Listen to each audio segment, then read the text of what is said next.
पवन सिंह भोजपुरिया बवाल शो में किसी कलाकार के बारे में कुछ बोल रहे थे बिना किसी कलाकार का नाम लिए हुए, और ना जाने उस बात को कौन कौन अपने ऊपर ले रहे हैं।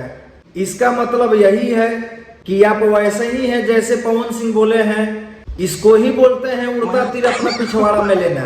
पहले आप लोग वो पवन सिंह का वीडियो देखिए जो पवन सिंह भोजपुरिया बवाल शो में बोले हैं, उसके बाद हम इसके ऊपर चर्चा करेंगे। हमारे यहाँ एक है बहुत अच्छे सिंगर हैं, देखिए जब वो नहीं पहुंच पाते हैं ना, ऊपर देख रहे हैं किक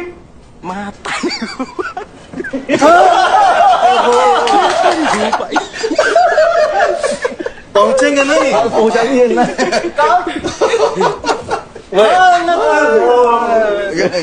तो पवन सिंह तो किसी का इसमें नाम नहीं लिए हैं, किसी को टारगेट नहीं किए हैं, मगर भोजपुरी इंडस्ट्री में कुछ कलाकार ऐसा है कि जो शुरू से ही उनको उड़ता तीर अपना पिछवाड़ा में लेने का आदत है। बोलने वाली बात नहीं है। पहले आप लोग उस कलाकार का स्टोरी देखिए। ना चुप रहे दे बसन। पहले तू एगो बात बतावा कि तू अपना आप के कौन एंगल से चुप समझेला है? जब भी मौका मिलेला के सोशल मीडिया पर हम के चल जाला, जब भी कैमरा सामने आवेला तो उल्टी कर देवेला। अब तू स्टोरी लगाओ तरह कि ना चुप रहे दे बसन है। पवन सिंह तक केहू के टारगेट करके ना डरलन, पवन सिंह तक केहू के टारगेट करके ना बोलन, आ तू उड़त तीर अपना पिछवाड़ा में ले लेला। ई कहाँ तक सही बा? खैर तारा उड़त तीर अपना पिछवाड़ा में लेवे के शुरू से ही आदत है।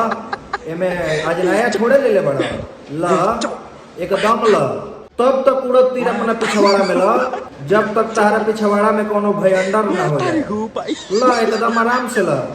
देखिए वही में कोनो तीर खरबोचा रहेला, फिर ओकरा के डॉक्टरों न सी पाई, फिर जाए के पड़ी। कहाँ तू समझता रह।